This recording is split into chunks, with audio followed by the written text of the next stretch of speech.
My name is Phyllis Schaffer. I'm 28, the quiet one, the fixer, the daughter who keeps the family running while everyone else shines under the spotlight. If my family were a play, my mother Evelyn would be the director, commanding, dramatic, always sure of her story. My younger sister Mia, she'd be the star, the one the audience can't take their eyes off. And me, I'd be the person in black, moving the props, making sure the lights don't fall, the show doesn't collapse, and nobody even remembers I was there. That's how it's always been.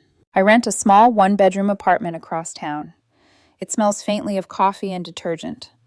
I work for a logistics company, numbers, routes, deliveries. It's not glamorous, but computers don't play favorites. Either they work or they don't. I like that kind of honesty. Every Sunday, I drive to Mom's house. It's still the same beige colonial I grew up in, with a porch swing that squeaks when you move it too fast. I fix things there. Broken Wi-Fi, late bills, frozen pipes. My reward? A pat on the shoulder and a comment like, "You've always been such a responsible girl, Phyllis, just like your father." She never says it kindly. It's more like a reminder that being responsible means useful. Mia is 26 and impossibly magnetic. She works in digital partnerships, whatever that means. Brands, photos, collaborations. When she walks into a room, it's like someone turned the brightness up. People laugh louder. Mom softens. I'm proud of her. I really am. But sometimes I wish someone would notice the person holding the light for her. That Sunday dinner was nothing special. Roast chicken, bagged salad, and a cake with "Congrats, M" written in pink frosting. Mia had hit 20,000 followers online. Mom called it a professional milestone. Meanwhile, I just finished a brutal work deployment that kept me at the office for 2 nights straight. No one mentioned it. They toasted to Mia. I cleared the dishes. I didn't mind. At least that's what I told myself. When I got home, the apartment was quiet except for the buzz of my old refrigerator. My phone lit up with a text. Mia, hey, can you move $300 to my card? My bank's glitching. I'll pay you back tomorrow, promise. I stared at it for a moment, then typed back. Rent's coming up. I'm tight this week, sorry. She replied with a single dot, then, fine, I'll figure it out. I almost texted back next time, but stopped. For once, I didn't apologize. I thought that was the end of it. But then, she called. Restaurant noise in the background. Laughter. I answered, thinking she'd changed her mind. Hey, I said, everything okay? She laughed to someone beside her. Oh, she's being dramatic again, she said. Then, click. Silence. Only it wasn't silence. The line stayed open. A chair scraped against a floor, and then I heard my mother's voice. She said no? Evelyn asked. Yeah, Mia sighed. She's playing broke again. The sound of clinking glasses followed. Well, Mom said, her tone dropping lower, sharper. Don't worry, we'll make her pay, sweetie, or she'll have to move out. Something inside me went very still. Not angry, just still, like the moment when a power outage kills all the noise in your house and suddenly you can hear your own breathing. Mia laughed. She won't move. She can't afford it. We'll see, Mom said, calm and certain. After everything she owes us, it's the least she can do. I didn't hang up. I didn't even move. I just listened. My own family talking about me like I was a failed investment. When the call finally ended, I set the phone down on the counter. The hum of the refrigerator sounded louder, almost mocking. I opened it, stared at the half carton of eggs and a bottle of almond milk, then closed it again. For a moment, I wanted to cry, but something colder than sadness settled instead, a kind of clarity I'd never felt before. They'd said it so casually. We'll make her pay, like it was a plan, a promise, a warning. I sat on the couch, lights off, replaying every favor I'd ever done. The mortgage payments, the emergency money for Mia's car, the groceries until Friday, the dentist bill, the property tax that came to my email because Mom never updated her address. I thought I was helping, but to them I was just funding the show. By morning, I'd already made a decision. Not the kind that comes with fireworks, just quiet resolve. At work, I went through the motions. Smile, type, answer emails. But under every task, the words repeated themselves. We'll make her pay, or she'll have to move out. When I got home that night, I found an empty notebook in a drawer. Plain, lined, nothing special. I opened to the first page and wrote a single sentence across the top. What they owe me. Then, one by one, I began listing the things I'd paid for. Not out of revenge, out of memory. Because paper doesn't gaslight you. Paper doesn't say, you imagined it. By midnight, my list filled 3 pages. Mortgage, $1,450, 21 months. Car insurance, groceries, utilities. A note beside one entry. Mia promised to repay when her brand paid the invoice. Never did. At the bottom, I wrote in shaky letters, total $38,412. It didn't feel real, but for the first time in years, I felt awake. I closed the notebook, pressed my palm against it, and whispered into the stillness. If they want me to pay, then they'll see what that really means. The next morning, I sat with my coffee and stared at the notebook on my table. The thin paper didn't look like much, but I knew what it held. The story of how I kept saving a family that never noticed I was drowning. I'd always been the one who just helps out. No contracts, no promises, just endless small sacrifices disguised as favors. Now, each number on those pages had a memory attached. Every transfer, every just until payday, every bill I covered so Mom wouldn't lose the house. At lunch, I opened a spreadsheet on my work computer. For the first time, I organized the chaos. Categories, dates, totals. The numbers didn't lie. I'd covered more than $38,000 over 3 years. I whispered the total under my breath, just to test the sound of it. It felt like saying a secret aloud for the first time. That evening, I stopped by Mom's house to drop off a set of tools she'd asked for. Mia was there, scrolling on her phone in the living room, hair perfectly curled, a smile that never had to work for approval. Mom was in the kitchen, humming as she opened the mail. I saw the envelopes. Glossy real estate postcards stacked neatly on the counter. Cash offers. Close in 10 days.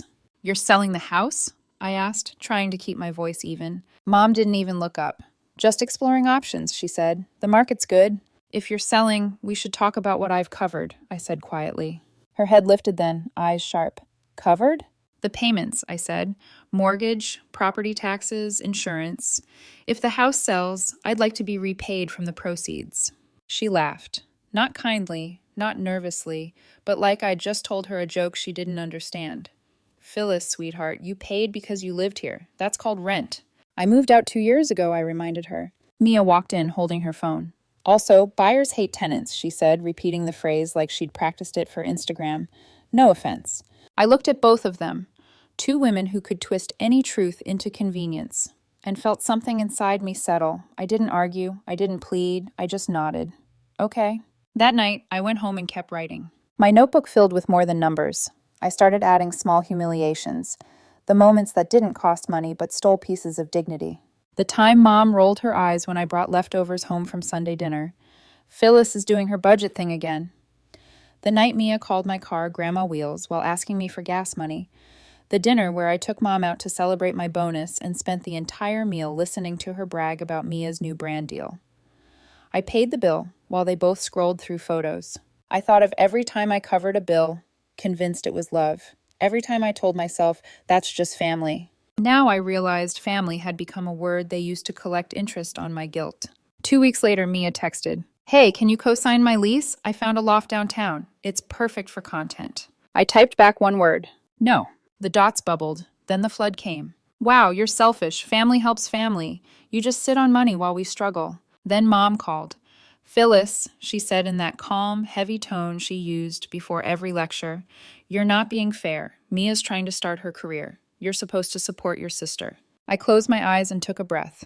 I've supported her for years. I'm done now. A long silence, then, you owe us after everything we've done for you.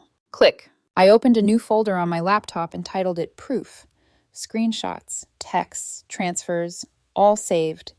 Not because I planned to use them, because for the first time, I needed to see my truth without their version over it. A month later, Mom invited me to dinner. She said she wanted to clear the air. The table was set with her best dishes. Mia was there, dressed like she'd just come from a photo shoot. Halfway through the meal, Mom slid a manila envelope across the table. Inside was a printed offer, $270,000. Cash sale, close next month. Mom smiled sweetly.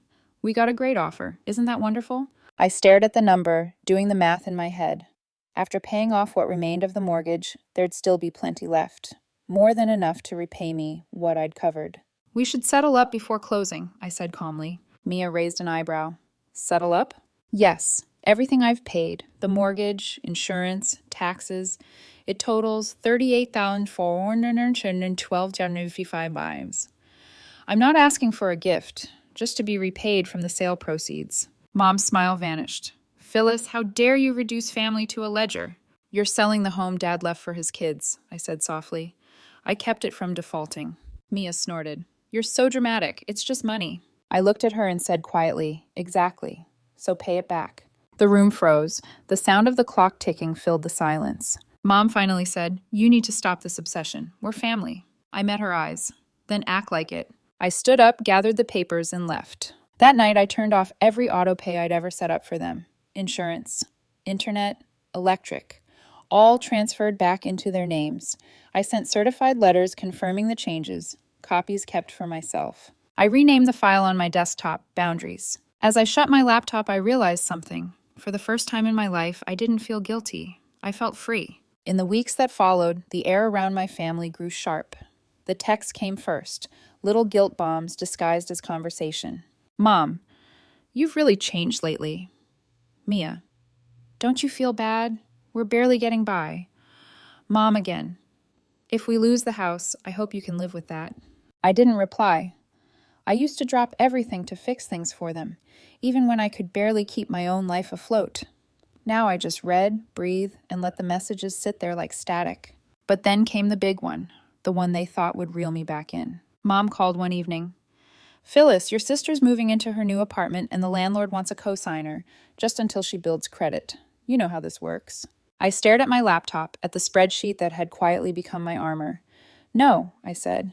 A pause. Excuse me? I'm not signing anything, not loans, not leases, nothing. She let out a small laugh.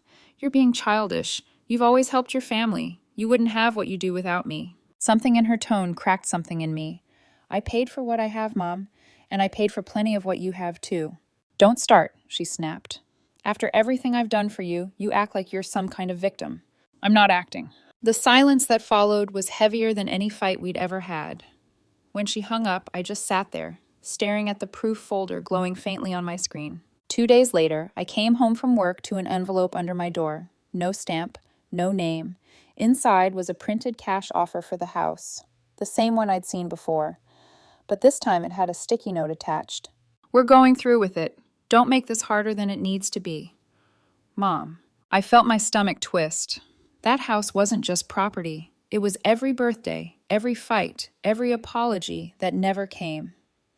It was Dad's handwriting on the wall in the laundry room, marking our heights as kids, and they were turning it into spending money. That night, I stayed up adding every line of my ledger again, checking it twice.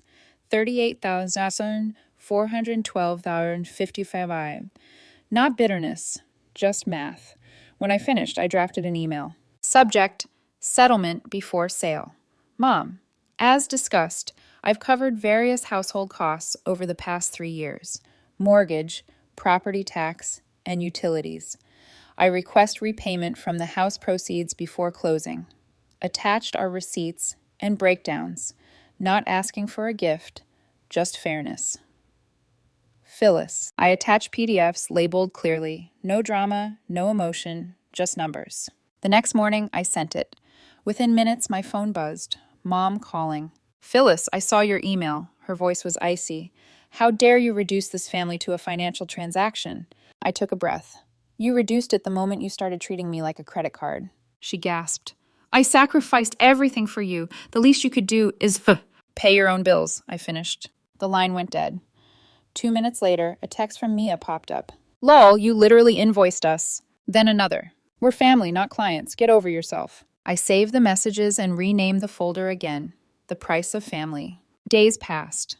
Silence, then noise. Mom's realtor called to finalize the sale. She'd listed me as an additional contact. I told him politely, I'm not on the title. You don't need to involve me. That sentence felt like crossing an invisible line. They sold the house for $270,000. A week later, Mom posted a photo on social media. Her and Mia at the airport, champagne in hand, tagged #TokyoDreams. I stared at it for a long time, then shut off my phone. The following evening, there was a knock at my door. When I opened it, my Aunt Carol stood there, clutching a casserole dish. Your mom mentioned you're upset about the house, she said carefully. I exhaled. Upset isn't the word. Disappointed, maybe. She said you're holding grudges, that you're making things difficult. I almost laughed. For asking to be repaid? She didn't answer, just sighed. You know, Evelyn, everything's a performance. A performance. That was the perfect word. I realized that in our family, love had always been currency, measured in what you could provide, not how you cared. Before she left, Aunt Carol hesitated at the door. She's throwing a little farewell get-together Saturday. For the trip. You should come, maybe clear the air. I almost said no, but then I thought of all the times I'd swallowed my hurt just to keep the peace, and how this time I had truth on paper. Yeah, I said finally, I'll be there. That night, I printed every page from my ledger. Bank transfers, receipts, texts, even screenshots. I slipped them into a neat folder labeled simply, Settlement. For once, I wasn't going to be the quiet one. Saturday came with the same heavy clouds that always seem to follow family gatherings. Mom's farewell party was at Aunt Carol's house. Streamers, paper plates, a Bon Voyage banner that felt more like a curtain call. I parked down the street and sat in my car for a moment, staring at the folder on the passenger seat labeled Settlement. It didn't look like much, just a stack of papers, but I knew it carried every unspoken word I'd swallowed for years. When I finally stepped inside, laughter and music hit me like heat. Phyllis, you made it! Mom's voice rang out across the room. She swept toward me, perfume thick, smile brighter than the chandelier. She kissed my cheek. I'm so glad you came, sweetheart. We can talk later, okay? Later? I repeated, my voice calm. No, Mom, we'll talk now. The music kept going, but a few heads turned. She blinked. Now? Really? At my party? I nodded. 5 minutes, kitchen. Her smile flickered, but she followed. Mia trailed behind, phone in hand, ready to film her next story. The kitchen was spotless, the air conditioning humming softly. I set the folder on the counter, opened it, and laid the first page flat. This, I said quietly, is everything I've covered in the last 3 years. Mortgage, taxes, utilities, car insurance, groceries, even the dental bills you sent to my address. Mom frowned, crossing her arms. Phyllis, please don't do this here. I'm not here to fight, I said. I'm here to finish. Mia leaned against the fridge, arms folded, pretending to be bored. You're so dramatic. It's just money. I met her eyes. Exactly. So repay it. Mom's lips tightened. We are not having this discussion in Carol's kitchen. Then where? I asked softly. Because the sale's done, and the house is gone, and I haven't seen a cent. She opened her mouth, but I slid a single paper across the counter, the one that listed the total at the bottom in bold numbers. 38,412.55. This isn't a favor, it's repayment, I said. From the sale proceeds. I even made it simple. 0 interest, no fees. Mia laughed under her breath. You sound like a debt collector. I turned to her. Funny. That's how you've treated me for years. For a moment, she didn't respond. Just looked down, cheeks flushed. Mom's voice hardened. We're not signing anything. You're being cruel, Phyllis. Family doesn't demand receipts. I looked at her and said, family also doesn't take without asking. Her jaw set. I raised you alone after your father passed. I sacrificed everything, and this is how you repay me? I repaid you, I said. I've done nothing but repay you. Mia scoffed. Oh my God, listen to yourself. You're making this all about money. It's about respect, I said evenly, and accountability. Mom reached for the folder and shoved it back toward me. We'll deal with this when we return, not before. No, I said. Now. Because once you're on that flight, I'm done being your safety net. Her voice dropped to a hiss. You're embarrassing yourself. I met her gaze, steady. No, Mom, I'm freeing myself. For a few seconds, no one said a word. The kitchen seemed to shrink around us. Then Mom exhaled sharply and straightened. You're not getting a penny. You've always been ungrateful, but this, she gestured at the papers. This is low. You should be ashamed. I'm not, I said. I'm proud that I finally stopped pretending everything was fine. From the living room, I could hear Aunt Carol calling for everyone to gather for cake. The smell of frosting drifted in, absurdly sweet. Mom forced a smile, smoothing her blouse. We're not doing this. We're going to eat cake, and when we get back from Japan, maybe you'll come to your senses. I closed the folder. You enjoy your trip, I said quietly. And when you come back, everything that isn't yours will be gone. The accounts, the cards, the guarantees, all of it. She froze. What are you talking about? I've already ended every auto pay. Electric, internet, insurance, All in your name now. You wanted independence. You've got it. Mia's eyes widened. You're kidding. I'm not. Mom's face paled. You'd leave your family stranded like this? I shook my head. No, I'm leaving adults to handle their own responsibilities. Mia slammed her phone down on the counter. You think you're so righteous, but this is cruel. I looked at her, the same sister I once protected from late fees and overdrafts, and said softly, Cruel was laughing while Mom said she'd make me pay. Her face changed. For a flicker of a second, the guilt showed before pride buried it again. Mom drew herself up, chin high. We're done here. Agreed, I said. We are. I picked up the folder, slid it back into my bag, and turned to leave. Before I reached the doorway, I paused and looked back. You can call it betrayal, I said. I call it balance. Then I walked out. From the corner of my eye, I saw Aunt Carol watching from the hallway, her expression torn between pity and respect. Mom was already plastering a smile back on her face, calling out, Cake time! Mia stayed frozen by the counter, phone forgotten, eyes distant. I didn't stay for cake. I'd finally had my fill. The party was over by the time I got home. I dropped my bag on the floor and sat at my kitchen table in the dark. The silence didn't feel heavy anymore. It felt earned. For the first time in years, I didn't owe anyone an explanation. I wasn't waiting for approval or begging to be heard. I'd spoken clearly and calmly, and I knew they'd hate me for it. But I also knew this. Hate was quieter than exploitation. The next few days passed without a word from them. No calls, no texts, nothing. It was almost peaceful. Until Wednesday morning, when my phone started buzzing. 19 missed calls. Mom's voice flooded my voicemail, brittle and frantic. Phyllis, the power's been shut off. The internet, too. I can't even get through to the landlord. He says the lease is invalid without a guarantor. You did this on purpose, didn't you? Then Mia's text. Nice job, genius. We're literally in the dark. Mom's crying. You happy now? I typed, deleted, then typed again. The accounts are in your names now. Contact the companies directly. No apology, no emotion. Just a fact. By Friday, Aunt Carol called. Honey, your mom says they got a pay or quit notice. You sure you want to let this happen? Yes, I said quietly. It's time she learns I'm not her backup plan. She's saying you're leaving them on the street. I sighed. I'm not putting anyone anywhere. I'm just standing still for once. And it turns out they were the ones leaning on me. There was silence, then a soft, understanding sigh. I get it, Aunt Carol said. I really do. That evening, just as I was finishing dinner, there was a knock at my door.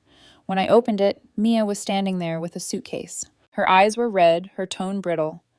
I need to crash here for a bit, just until Mom figures things out. No, I said immediately. She blinked, confused. You're serious? Yes, I can't do this anymore. We're family, she said, her voice cracking. I know, I replied. That's why I can't let you keep using me. Family isn't supposed to drain you dry. She laughed bitterly. You're unbelievable. Mom said you wouldn't let us suffer. I felt something twist inside me. Not anger, but sadness for what we'd become. I won't let you starve, I said softly. But I also won't be your bridge. You have to walk on your own. Mia's chin trembled. We sold the house for $270,000. You know that, right? Why are you acting like we're broke? Because you are, I said. You burned through everything. Her eyes darted away. That was my confirmation. It's gone, isn't it? I asked. She didn't answer, just whispered. Tickets, dinners, gifts. It went fast. I closed my eyes. Mia, I asked for $38,000 back, not a confession. She looked at me then, tears gathering. I'm sorry, I didn't think. You never did, I said quietly, and that's the problem. I stepped aside just enough to meet her eyes, not enough to invite her in. There's a clinic nearby that helps single parents and seniors. They have programs for housing, too, and a temp agency down the block. Good place to start. She stared at me, disbelieving. You're really not going to help? I am helping, I said, just not in the way you want. For a long moment, she said nothing. Then she picked up her suitcase and turned away. When the elevator door closed, the apartment went silent again. I stood there a while, hand on the doorframe, heart heavy but steady. Later that night, I drove back to their old neighborhood. The house lights were off. New tenants must have moved in already. I taped an envelope to the door of their new rental, just 1 block away. Inside was a letter. Mom, Mia, I've canceled every payment that wasn't mine. Utilities are in your name. Rent, talk to your landlord. Health, 2 clinics nearby, take walk-ins. Work, 3 temp agencies can help you start over. I want to be your daughter and sister, not your wallet. If you wish to repay, $800 per month, 0% interest. But this time, it has to come from you. Phyllis. Driving home, I expected to feel guilty, but I didn't. Just quiet, real quiet. Boundaries, I realized, don't sound like revenge. They sound like peace. And peace doesn't always come with applause. It comes with silence, the kind that lets you finally hear yourself breathe again. I pulled into my parking spot, turned off the car, and sat for a moment, watching the rain slide down the windshield. For the first time in years, the weight I carried wasn't theirs. It was mine, and it was light.